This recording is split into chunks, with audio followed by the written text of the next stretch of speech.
1 year after the former Prime Minister of Pakistan, Imran Khan, was ousted through a controversial vote of no confidence brought in by a coalition of 13 political parties backed by the then army chief, we look back at how the state has been using its entire force to eliminate Imran Khan and his party and suppress the voice of his supporters committing blatant human rights violations.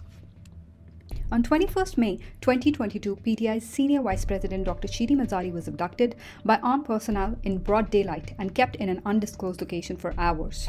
The police manhandled her and took her under illegal detention. PTI opposition leader in Sindh Assembly Halim Adil Sheikh was taken into custody 3 times. He was first arrested from Lahore on 6 July 2022. His house was also raided prior to his abduction. He was again taken into custody on 27 July 2022 and was tortured and manhandled under detention. On 9 August 2022, Imran Khan's Chief of Staff Dr. Shehbaz Gill was abducted by unknown men and detained for days, during which he was stripped naked, tortured and sexually abused in police custody. On August 11, 2022, Shehbaz Gill's driver's wife was arrested, along with her minor child, for the purpose of collecting evidence. The baby was kept without her mother, denying her the fundamental rights of a minor. The 10-month-old baby's heart-wrenching cries for her mother went viral, and there was a huge criticism from the people as well as the party leadership. On 13 October 2022, PTI's sitting senator, Azam Sawati, was illegally detained by the FIA Cybercrime Unit on a tweet.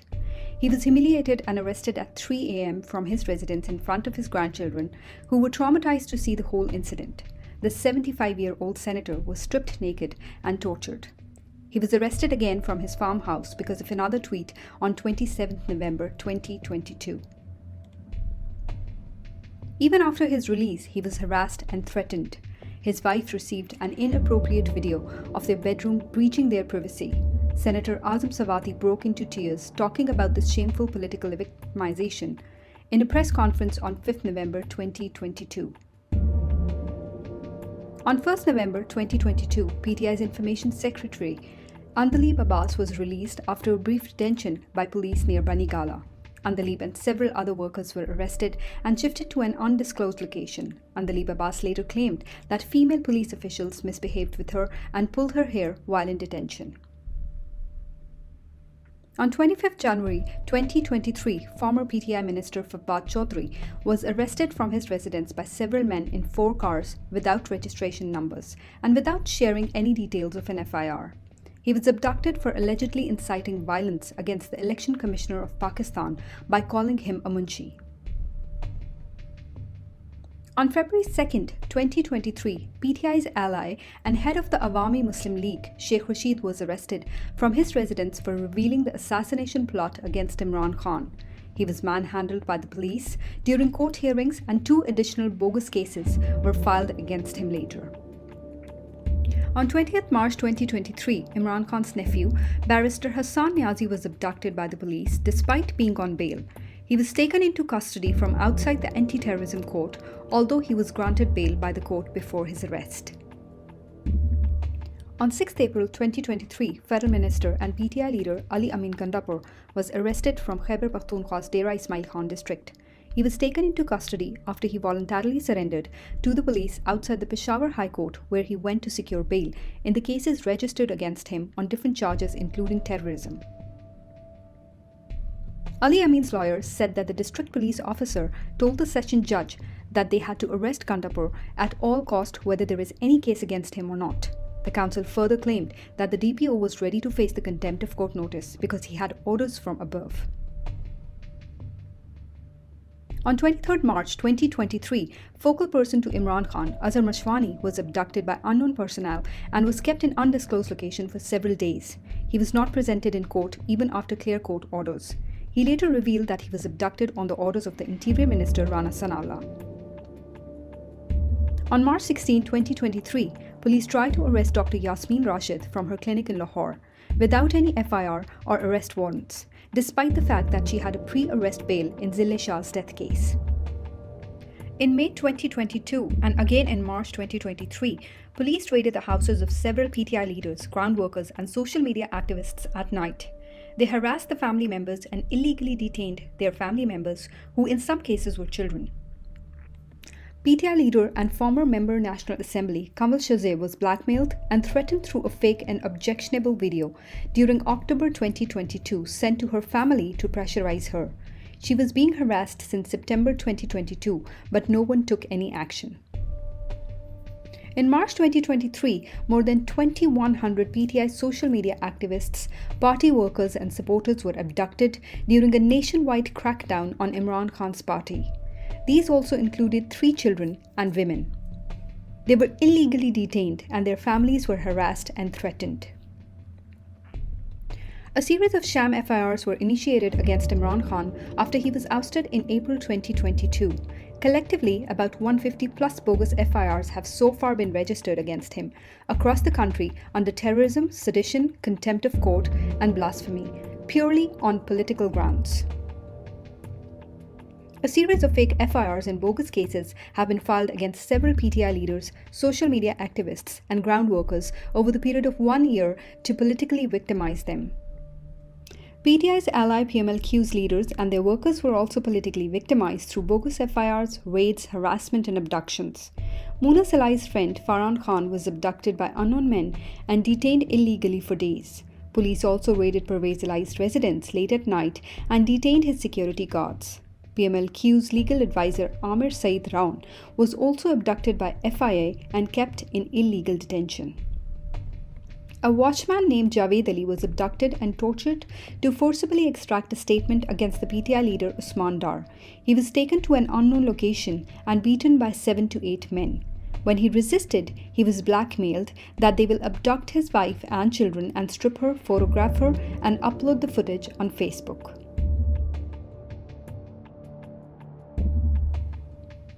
The government tried to crush PTI's call for a long march and used force to stop people from coming out to exercise their democratic right to protest. There was heavy shelling to disperse protesters, their cars were destroyed, and they were beaten and detained illegally for coming out to join the march. 2 PTI workers were killed as a result of this unlawful outrage against the marchers. Imran Khan had to call off the march to stop further bloodshed. Even days before the march started, police illegally raided houses of PTI workers and leadership and detained them to stop them from joining the march. Heavy blockades were erected on all entry points to Islamabad to halt people from entering the capital and protest. The marchers also comprised of women and children. On March 8, 2023, just few hours before PTI's rally, the caretaker government of Punjab, which is known to be a puppet of the current regime, imposed Section 144 in Lahore to ban all kinds of political activities. The police unleashed brutal tear gas and rubber bullet attacks on any peaceful protesters who tried to gather for the rally and arrested several PTI workers and supporters. The brutality against the PTI workers resulted in the death of 1 worker, Ali Bilal, and 21 injured. Ali Bilal, lovingly called as Zille Shah, was arrested and brutally tortured, which resulted in his death. His videos from inside the police van proved that he was illegally detained and taken into police custody to be returned dead hours later. This was later confirmed in his post-mortem report, which showed 26 injuries and grave physical violence inflicted on his body with a heavy tool causing his death. The private parts of his body were also damaged during the torture. Zille Shah was a special needs person. Right after the regime change operation, the grip also tightened on journalists and media houses in an attempt to silence them. Multiple journalists and media houses were attacked during this 1 year. At least 5 journalists were forcibly taken off air for exposing the regime change operation and for raising their voice against injustice. These included Arsha Sharif, Imran Riaz, Arif Hamid Bhatti, Maliha Hashmi, and Aftab Iqbal. On 10 April 2022, Imran Khan's focal person on digital media, Dr. Arsalan Khalid's house was raided few hours after the regime change by about a dozen unidentified men. He and his family members were threatened, and all their mobile phones and laptops were taken away illegally. On May 11, 2022, a team member of the digital media platform Siyasat.pk received a threatening call asking for the owner's whereabouts. On 13 June 2022, Aaj News TV journalist was kidnapped in broad daylight in Karachi. On July 1, 2022, unidentified people assaulted senior journalist Ayaz Amir in Lahore. a group of men dragged him out of his car, beat him, tore his clothes, and fled with his phone and wallet. On July 9, 2022, senior journalist and Bol News anchor person was attacked outside his office in Islamabad by unknown men. On December 20, 2022, senior anchor person Shifa Yousafzai was harassed and threatened by unknown men. They trespassed her house and harassed her staff and questioned them about her whereabouts. On 22 August 2022, Bol News anchor person Jameel Farooqi was arrested. He was stripped naked and tortured in police custody. On 5 July 2022, senior journalist Imran Riaz was arrested from Islamabad Toll Plaza by 20 to 30 policemen. 18 cases were filed against him in different cities. He was again taken into custody by the FIA on February 2, 2023, from Lahore to be released on the next day by the Lahore High Court. On October 27, 2022, FIA arrested senior anchor person Chaudhry Ghulam Hussain from a coffee shop in Lahore. On 10 August 2022, Ilyas Samu, a reporter from Sindhi newspaper Daily Awami Awaz in Thatta, was arrested by the Sindh police for reporting rehabilitation of flood-affected families on a sham FIR of carrying an illegal weapon. On 10 August 2022, ARY News director Ahmad Yusuf was arrested from his Karachi residence on sedition charges without an arrest warrant. On 14 January 2023, Bol News journalist Shahid Aslam was arrested by the FIA from Lahore for allegedly leaking personal tax data of former Army Chief General Qamar Javed Bajwa. On May 7, 2022, FIA initiated a criminal inquiry against journalist Sami Ibrahim. On May 21, Arshad Sharif and Sabir Shakir were booked under sedition charges by the police. Arrest warrants were also issued for ARY News owner and CEO Salman Iqbal, producer Adil Raja, and anchor person Khabar Ghumman. Senior defense analyst Lieutenant General retired Amjad Shoaib was arrested by Islamabad police on 27 February 2023 and was sent on a 3-day physical remand by the magistrate. On 20 March 2023, the bureau chief of Bol News, Siddiq Jan, was abducted from his office in the capital by unknown men who transported him in a private vehicle to an unknown location. Post-regime change, hundreds of social media activists were harassed for speaking up against the regime change conspiracy. They were abducted, stripped naked, and forced to give scripted statements. Their mobiles and laptops were confiscated, and their families were harassed. Pakistan's leading investigative journalist Arshad Sharif is targeted and harassed for exposing the corruption of the ruling elites, as well as the conspiracy of the regime change operation. He faced charges of high treason and was forced to leave the country and live in exile. He first flew to UAE and later shifted to Kenya in August 2022. Arshad Sharif repeatedly received death threats. He was brutally murdered in Kenya on October 23, 2022. Pakistani authorities and Kenyan police tried to make it look like a case of mistaken identity, but was later proved to be a ruthless murder as per his post-mortem report. There has been no progress on his case and he still awaits justice. On August 8, 2022, ARY News was taken down in parts of Pakistan by the orders of PEMRA, who later sent a show-cause notice to the broadcaster. On 5 September 2022, PEMRA decided to immediately take both Bol News and Bol Entertainment channels off air for not seeking clearance from the Interior Ministry. PEMRA also imposed a ban on the telecast of PTI chairman Imran Khan's live speeches, with immediate effect on August 20, 2022. This was later revoked by the Islamabad High Court. However, the government kept pressurizing the media not to give any coverage to Imran Khan's speeches, public appearances, protests, and election rallies. In August 2022, the government launched a sordid campaign against Imran Khan, accusing him of disrespecting Islam and the Prophet, peace be upon him. A journalist posted a video having Imran Khan's statements without context, accusing him of having been committed blasphemy. This video was reposted by many federal ministers and media houses known to be government sympathizers. Federal ministers conducted press conferences against Imran Khan, inciting violence and religious hatred against him, putting his life in danger. On November 3, 2022, Imran Khan was injured in an assassination attempt while leading a long march in Wazirabad, Pakistan. The suspect was arrested by the police and Imran Khan was taken to Shaukat Khanam Hospital for treatment. This was all a part of a plot to get Imran Khan killed and make it look like a religious hate crime. Imran Khan had already warned about an imminent attack on his life. The government released the shooter's confessional video without any investigation on national TV just few hours after the attack, in which the shooter confessed that he wanted to kill Imran Khan because Imran Khan called himself a prophet, making it look like a religious hate crime. One citizen named Muazzam Nawaz died in this armed attack, while 14 others, including some top PTI leaders, were injured.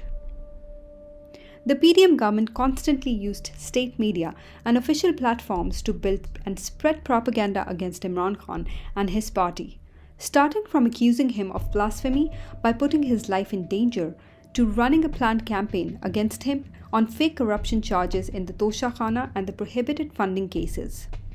Throughout the year, federal ministers and government representatives gave press conferences on national television, maligning Imran Khan with below-the-belt remarks and absolute lies. Starting 14th March 2023, Pakistani authorities launched a full-scale attack on Imran Khan's Lahore residence in order to arrest him even after he submitted a signed guarantee that he will appear in an Islamabad court. They fired heavy tear gas and attacked with water cannons and rubber bullets to disperse the crowd outside Zaman Park. The siege went on for 2 days before the operation finally halted. These efforts to arrest Imran Khan are a part of the current regime's agenda to suppress him. On 18th March 2023, former Prime Minister Imran Khan set out to appear in court in Islamabad, complying with the judicial orders. His caravan was blocked at multiple points and he was stopped from reaching the judicial complex along with his caravan. There was heavy shelling around the complex for hours. Imran Khan faced intense resistance from the police and unidentified men seen at the complex awaiting his arrival. This all seemed like a conspiracy to assassinate him and make it look like an accident. On 18th March 2023, police attacked Imran Khan's Zaman Park residence in his absence. The police stormed his Lahore residence without presenting any search warrant and against clear orders from the court. They broke the front gate with heavy machinery, beat the workers and arrested several of them illegally. During the raid, they destroyed his personal belongings and took multiple items from his house, including food items and things belonging to the house help. More than 20 articles of the Constitution of Pakistan were violated during this 1-year post-regime change operation. Pakistan's constitution guarantees fundamental rights for every citizen, including security of person, right to fair trial, freedom of assembly, freedom of speech, and inviolability of dignity of man.